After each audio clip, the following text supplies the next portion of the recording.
ಹೊಸ ಒಳ ಮೀಸಲಾತಿಗೆ ವಿರೋಧ. ಬೆಂಗಳೂರಿನಲ್ಲಿ 101 ಜಾತಿಗಳ ಬೃಹತ್ ಪ್ರತಿಭಟನೆ.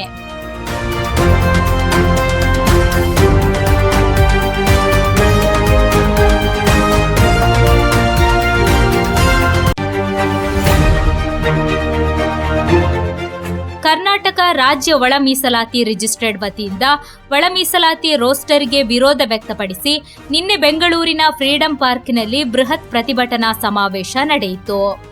ಈ ಸಂದರ್ಭದಲ್ಲಿ ರಾಜ್ಯದ 101 ಜಾತಿಗಳ ಒಳ ಮೀಸಲಾತಿಯನ್ನು ಖಂಡಿಸಿ ಬೋವಿ ಗುರುಪೀಠದ ಶ್ರೀ ಇಮ್ಮಡಿ ಸಿದ್ದರಾಮೇಶ್ವರ ಸ್ವಾಮಿಗಳ ನೇತೃತ್ವದಲ್ಲಿ ವಿವಿಧ ಸಮುದಾಯಗಳ ಪ್ರತಿಭಟನೆ ಜರುಗಿತು.